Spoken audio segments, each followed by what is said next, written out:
Hello dear students, you all are very very welcome. आज अपन लोग क्रिस्टलाइन सॉलिड का क्लासिफिकेशन पढ़ेंगे। तो आ जाओ क्लासिफिकेशन पढ़ते आ जाओ। अपन लिख रहे हैं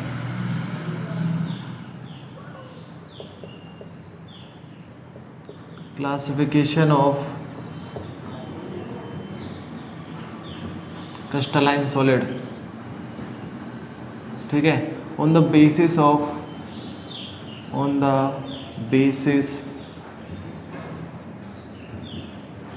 of constant particles and attraction force work between them। तो बच्चों आप लोग देख रहे हैं क्या, क्रिस्टलाइन सॉलिड्स का क्लासिफिकेशन करने वाले हैं और बेस क्या रहेगा अपना कि कांस्टेंट पार्टिकल्स कौन से हैं और उनके बीच में कौन सा अट्रैक्शन फोर्स वर्क कर रहा है। ठीक है, तो अपन कहें जनरली जो क्रिस्टलाइन सॉलिड्स होते हैं उनका ऊपर 4 कैटेगरीज में डिवाइड करते हैं। कौन कौन सा आ जाओ बात करते हैं। मैंने कहा क्रिस्टलाइन सॉलिड मैंने कहा बेटा अपन लोगों को इसकी 4 कैटेगरीज बनानी है। तो आ जाओ मैं बना देता हूँ 4 कैटेगरीज। ठीक है, आता हूँ, हो गया ये काम आपका क्लियर। चलो आओ। सबसे पहला होता है मोलिकुलर क्रिस्टलाइन सॉलिड। आ जाओ मैं बात कर लेता हूँ मोलिकुलर क्रिस्टलाइन सॉलिड। ठीक है, सेकंड नंबर पे आता है आयोनिक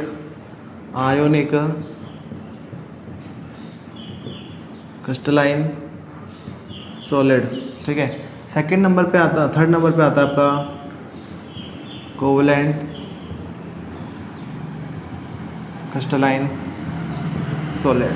ठीक है, और लास्ट आपका जो आ रहा है मेटालिक क्रिस्टलाइन सॉलिड। हो गया। एक बात ध्यान दें बेटा, ये जो कोवलेंट सॉलिड है इसको एक दूसरा नाम और दिया जाता है। क्या दिया जाता है? और बोलते हैं नेटवर्क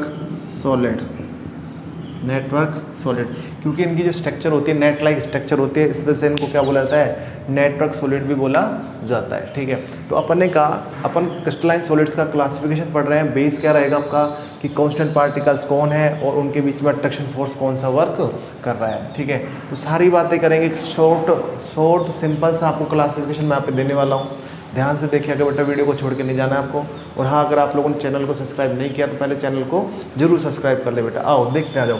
तो देखो मैं कह रहा हूँ आपको बिल्कुल अपनी तरफ से दिमाग लगाने की जरूरत नहीं है। थोड़ा थोड़ा देखते जाएँ, थोड़ा सा समझते जाएं और अपने आप ही क्लासिफिकेशन आपका होता जाएगा। ठीक है, तो अब मैं बात करता हूँ। देखो सबसे पहले यहाँ पे कुछ जो बेसिस रहेंगे उनका नाम मैं पे दे रहा हूँ कि किस बेसिस पर अपन में डिफरेंस करेंगे, इनको डिफाइन करेंगे। तो मैं सबसे पहले कह रहा हूँ कांस्टेंट पार्टिकल। सबसे नंबर फर्स्ट पे क्या रहा है?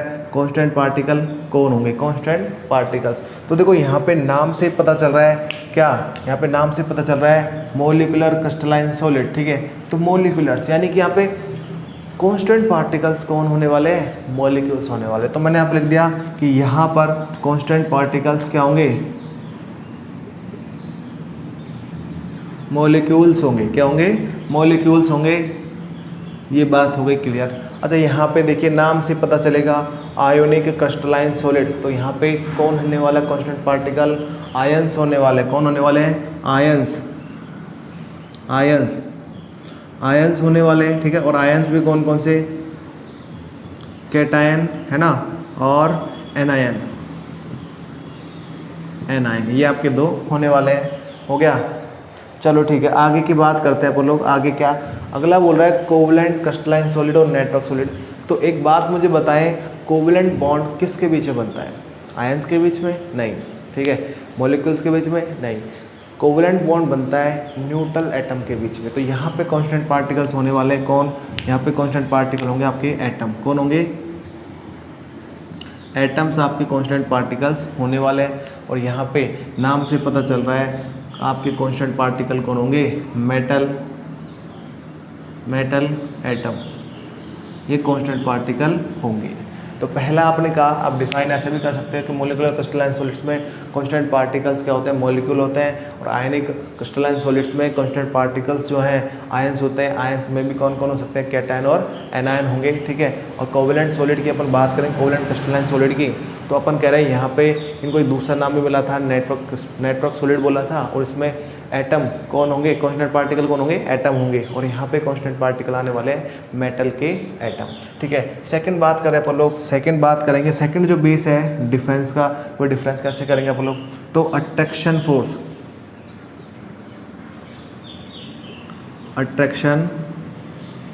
अट्रैक्शन फोर्स कौन सा वर्क कर रहा है, कौन सा अट्रैक्शन फोर्स ऑपरेट हो रहा है इन सब के बीच में, तो उसकी बात अपन लोग करेंगे।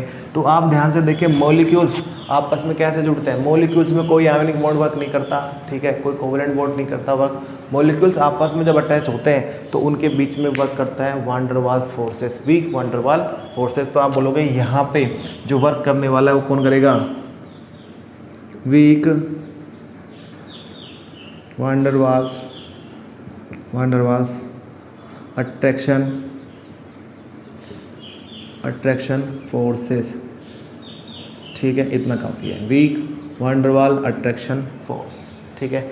नेक्स्ट की बात करते हैं आयोनिक क्रिस्टलाइन सॉलिड्स में। नाम से पता चल रहा है कि अपन ऐसे तो बोलते हैं कि solids in which ionic bond present are called ionic crystalline solids.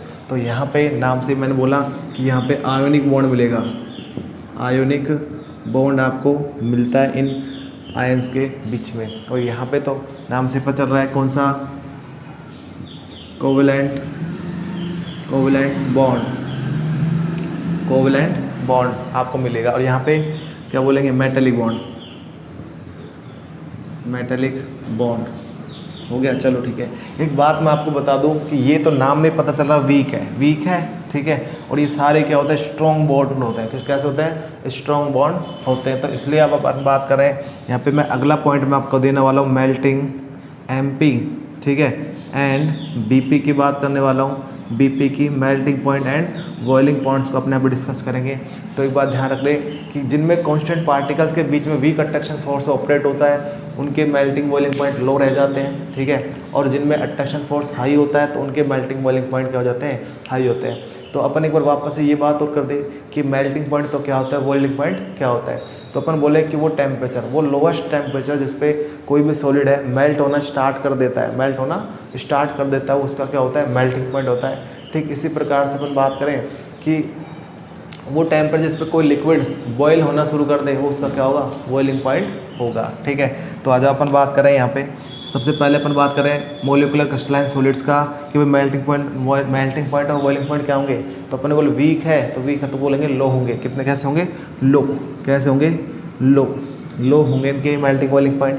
और यहाँ पे इनमें सब में आप लिखने वालों क्या, हाई में क्यों लिख रहा हूँ, क्योंकि ये स्ट्रॉन्ग अट्रैक्शन फोर्स है, हाई, और ये भी क्या हो गया आपका, हाई अट्रैक्शन फोर्स है, इस वजह से हाई होने वाला है, ठीक है। नेक्स्ट बात करते हैं हार्डनेस की बात कर रहा हूँ, क्या,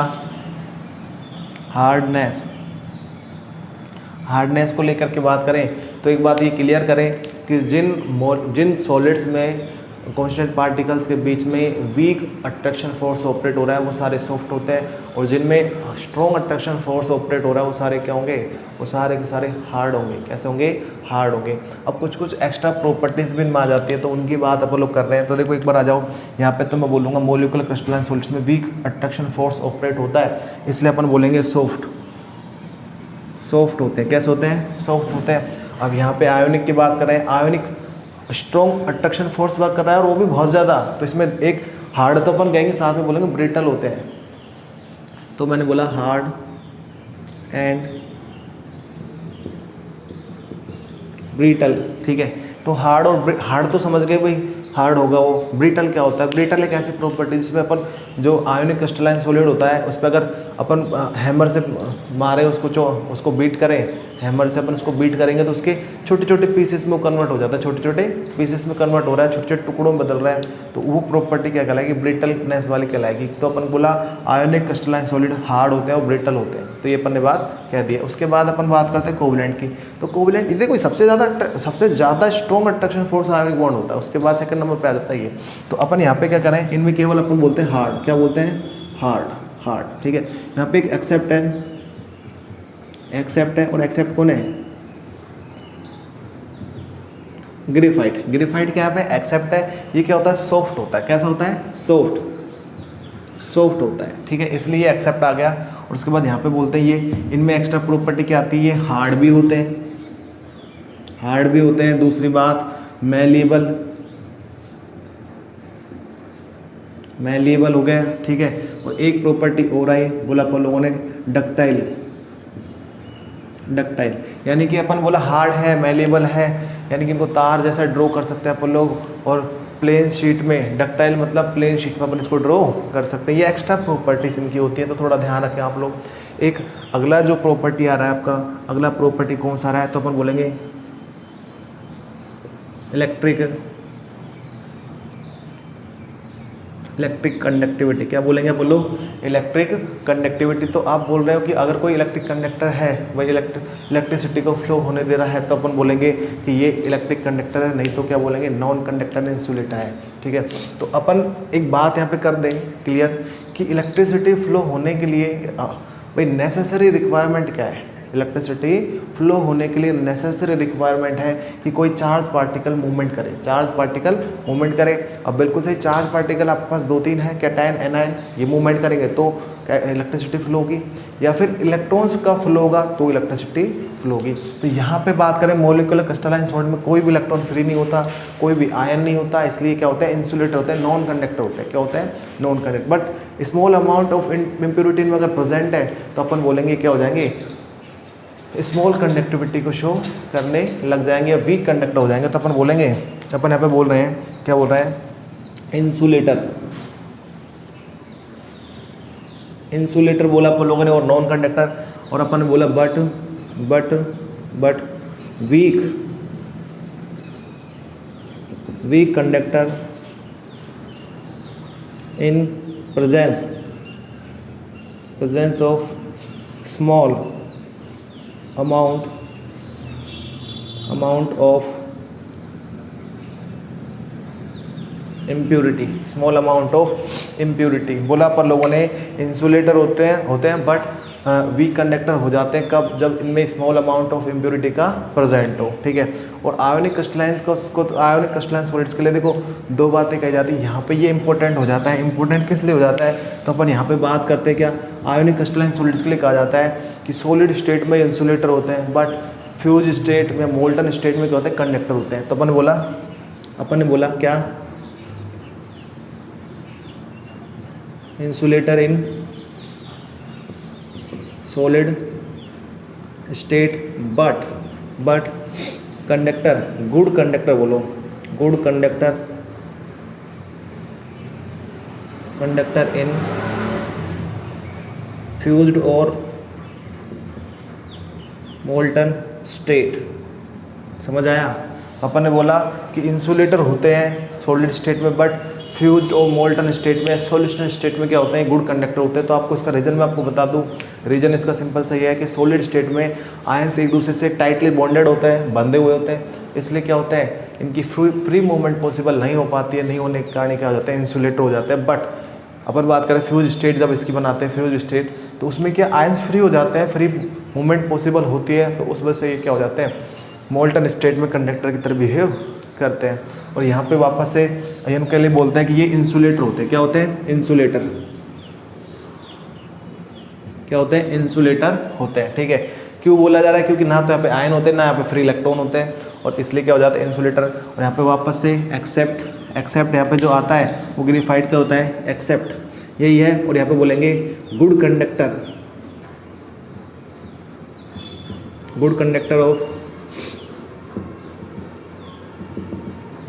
ऑफ इलेक्ट्रिसिटी। ये 2 एक्सेप्ट एक्सेप्शन आ गई ग्रेफाइट पे लेकर के, तो इसलिए इंपॉर्टेंट है, यहाँ से क्वेश्चन आ सकता है। और यहाँ पे तो अपन बोलते हैं इनमें तो, क्योंकि इलेक्ट्रिसिटी का फ्लो इलेक्ट्रॉन की वजह से होता है, तो ये सॉलिड स्टेट हो चाहे मोल्टन स्टेट हो, दोनों में क्या होता है, गुड कंडक्टर होते हैं। लिखते हैं good conductor in solid state as well as अपन बोलेंगे मोल्टन स्टेट। ये आपकी बात आ रही है। तो इस तरीके से आपने कुछ एक डिफरेंस देखे, तो ये बात आपकी यहाँ तक की तो क्लियर हो गई कि भाई ये कैसे कैसे होंगे। तो अपन अगर आपको एक पर्टिकुलर को भी अगर डिस्क्राइब करना पड़े, तो आप जैसे सपोज करो आपको आयोनिक क्रिस्टलाइन सॉलिड को डिस्क्राइब करना है, तो आप बोलोगे कि in ionic crystalline solids constituent particles are ions in which cation, और भाई कौन कौन हो सकते हैं, कैटायन और एनायन हो सकते हैं। अब बोला ionic bond work between operate between constant particles, they have high melting and boiling point, और बोला आप लोगों ने they are hard and brittle. और आप बोलोगे ionic crystalline solids are insulated in solid state but good conductor in fused और molten state. तो ये आप इसको डिस्क्राइब कर सकते हो, और इसी चार्ट की हेल्प से आप लोग कोई भी दो में आपसे डिफरेंस पूछे कि भाई आप डिफरेंस करो आयोनिक क्रिस्टलाइन सॉलिड में और कोवेलेंट क्रिस्टलाइन सॉलिड में, तो आप डिफरेंस भी दे सकते हो, ठीक। अब एक आपको क्या रहा है, मेरे को क्या बताना है, मेरे को बताना है इनके एग्जांपल्स। क्या बताने हैं, एग्जांपल। तो एग्जांपल से भी कभी क्वेश्चन पूछा जाता है। प्रीवियस ईयर में ये क्वेश्चन पूछा गया था कि नेटवर्क जो सॉलिड है उसका एक एग्जांपल दो, बेस्ट एग्जांपल 1 नंबर के लिए पूछा गया था। तो ऐसे क्वेश्चन कभी ना बचे, इसलिए अपन बात कर रहे हैं। देखो इसको मैं फर्दरली क्लासीफाई करूँगा थोड़ी देर में, इसलिए इसको तो छोड़ रहा हूँ, मैं इसकी बात कर रहा हूँ। यहाँ से स्टार्ट करते हैं। तो देखो ये सारे एग्जाम्पलों में मैं बात करूँ तो NaCl आ गया, जैसे कि Cl आ गया, KCl, जहाँ पे कुल मिला के प्लस माइनस बनते हो सारे इसमें आएंगे। देख लो ये लो, Al2SO4 का होल थ्राइस हो गया, FeSO4 हो गया, ये सारे क्या है इसी में आने वाले हैं ऐसे टाइप के कंपाउंड्स, ठीक है। इधर मैं बात ये देखो ये इस पे आया था क्वेश्चन पिछली बार से लेकर के, CuCl2 से लेकर के। और कोवेलेंट में बात करूँगा तो देखो सिलिकॉन कार्बाइड हो गया, है ना, बोरोन नाइट्राइड हो गया, है ना, ग्रेफाइट हो गया, डायमंड हो गया, ऐसे करके एग्जाम्पल इनमें आते हैं, ठीक है। और यहाँ पे तो इनका तो क्या कहना है, जैसे Fe का सॉलिड हो गया, Au का ये हो गया, सिल्वर, गोल्ड हो गया, देखो ये गोल्ड हो गया, ये सिल्वर हो गया, ये प्लेटिनम हो गया, ये कोबाल्ट हो गया, निकल, ये सारे इसमें आते हैं। जो जो आपको याद हो आप इसमें लिख सकते हो, ठीक है। अब मैं बात करता हूँ ये जो मोलिकुलर क्रिस्टलाइन सॉलिड्स होते हैं, इनको मैं बता ही देता हूँ वैसे ही। तो क्या है, मोलिकुलर क्रिस्टलाइन सॉलिड्स को वापस से फर्दरली अपन 3 कैटेगरीज में और डिवाइड करते हैं। वो कैटेगरीज किस बेस पे, तो अपन ने बोला कांस्टेंट पार्टिकल का नेचर कैसा है उस बेस पे, और उनके बीच में कौन सा अट्रैक्शन फोर्स वर्क कर रहा है उस बेस पे इनको वापस से फर्दरली 3 कैटेगरीज में डिवाइड करते हैं। वो कैटेगरीज कौन कौन सी होती हैं, एक तो बोला अपन बोला non polar molecular crystalline solid, एक बोलते हैं पोलर मोलिकुलर क्रिस्टलाइन सॉलिड, और hydrogen bonded crystalline solid, hydrogen bonded molecular crystalline solid. अगर अपन पोलर की बात करेंगे तो अपन बोलेंगे यहाँ पे लंदन, भाई यहाँ पे नॉन पोलर मोलिक्यूल्स होते हैं, इधर की तरफ पोलर मोलिक्यूल्स आने वाला है, इधर को molecules which are capable to form hydrogen bonds, ठीक है। वह अट्रैक्शन फोर्स की जब मैं बात करूँ तो उसमें बोलेंगे आप लोग लंदन फोर्स ऑपरेट होगा, इधर कौन सा होगा, डाइपोल अट्रैक्शन फोर्स ऑपरेट होगा, इधर हाइड्रोजन बॉन्ड ऑपरेट होगा। चलो इसकी बात मैं कर ही देता हूँ फटाफट से। इसको एक बार आप लोग स्क्रीनशॉट लेकर इसको पोज करके और इसका नोट ज़रूर कर ले बेटा, ठीक है। ऊपर थोड़ा मेरे पास जगह बचा हुआ है तो मैं क्यों ना ऊपर ही इसको वापस से मैं कैटेगराइज कर दूँ, मिटाना भी नहीं पड़े कुछ आपको और आपका काम भी हो जाएगा, ठीक है। तो मैंने बोला वापस से मैंने इसको फर्दर मैं डिवाइड कर रहा हूँ। देखो मैंने बोला molecular crystalline solid, molecular crystalline solid, मैंने बोला वापस से 3 कैटेगरी में इसको फर्दरली अपन लोग डिवाइड करते हैं। तो 3 कैटेगरीज कौन कौन सी, आ जाओ मैं बात कर रहा हूँ यहाँ पे। इसको थोड़ा सा मैं यहाँ से हटाऊँगा, इसको देख लेना क्योंकि मुझे थोड़ा सा चाहिए होगा जगह, ठीक है। तो उस जगह को मैं क्रिएट कर रहा हूँ। मैंने बोला 3 कैटेगरी बोला, तो कौन सा, पहला non polar molecular crystalline solid हो गया, बहुत बड़ा सा आ गया ना, यहीं पे दे देते रुक जाओ एक मिनट। ये नॉन पोलर मोलिकुलर क्रिस्टलाइन हो गया सॉलिड, ये क्या हो गया, polar polar molecular crystalline solid, ठीक है। और यहाँ पे मैं बोलूँगा हाइड्रोजन बॉन्डेड मोलिकुलर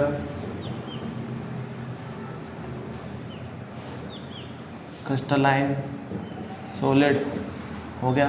तो आज वापस से बात करते थे क्या, मैंने बोलूँगा वापस से वही कांस्टेंट पार्टिकल कौन होंगे, तो यहाँ पे बोलूँगा मैं नॉन पोलर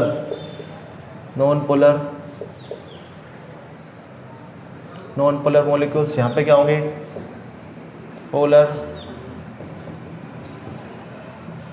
मॉलिक्यूल्स, ठीक है। और यहाँ पे क्या होंगे, molecules which are capable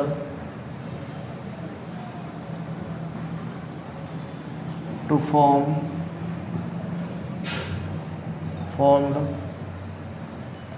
hydrogen bond, ठीक है। अभी मैं बात करूंगा ये पोलर क्या होता है, नॉन पोलर क्या होता है, एक बार इनको थोड़ा सा डिस्क्राइब कर देते हैं। पहले तो इसका थोड़ा सा अट्रैक्शन फोर्स की बात करते हैं। अट्रैक्शन फोर्स, ठीक है। तो अट्रैक्शन फोर्स बोल रहे हैं, नॉन पोलर होता है, लंदन फोर्स वर्क करता है, लंदन फोर्स। इनके बीच में करेगा डाइपोल अट्रैक्शन फोर्स। और यहाँ पे वर्क करने वाला है हाइड्रोजन बॉन्ड। क्या वर्क करने वाला है, हाइड्रोजन बॉन्ड।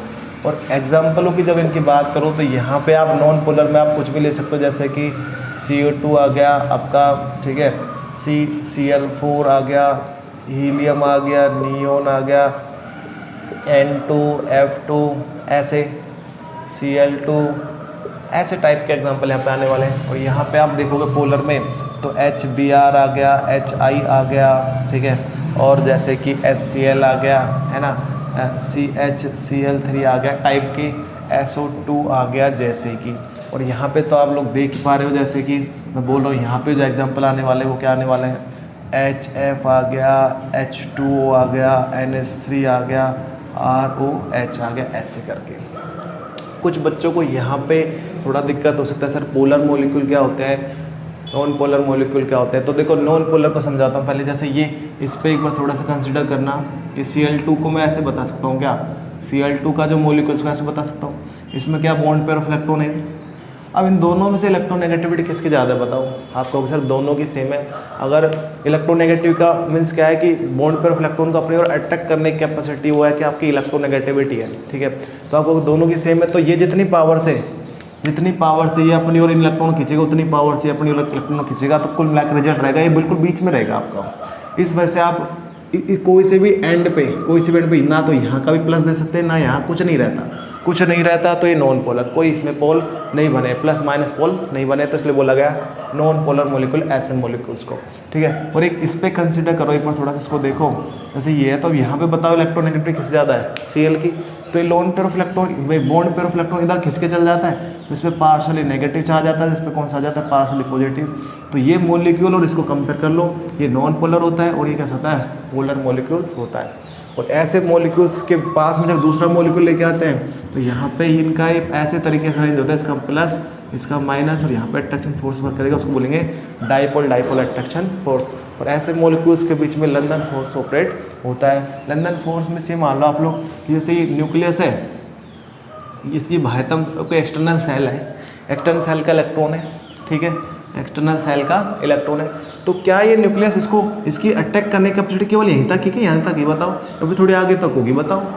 जैसे मेरी आवाज़ जो है कमरे की दीवार तक जा रही है, बाहर तक भी जा रही है, थोड़ी बहुत बाहर तक भी जा रही होगी, तो सेम टू सेम इसको कि जैसे माना इसकी रेंज जो है अटैक करने की वो यहाँ तक है, और अगर इस रेंज में कोई दूसरे आइटम का इलेक्ट्रॉन आ गया तो ये उसको भी अटैक करेगा, और वही अट्रैक्शन फोर्स क्या होगा, लंदन अट्रैक्शन फोर्स होगा, वांडर वाल अट्रैक्शन फोर्स होगा। तो ऐसे करके आज आप लोगों ने क्या किया, एक बहुत बढ़िया लेवल से क्या किया, क्रिस्टलाइन सॉलिड्स का क्लासिफिकेशन किया है बेटा। Thank you.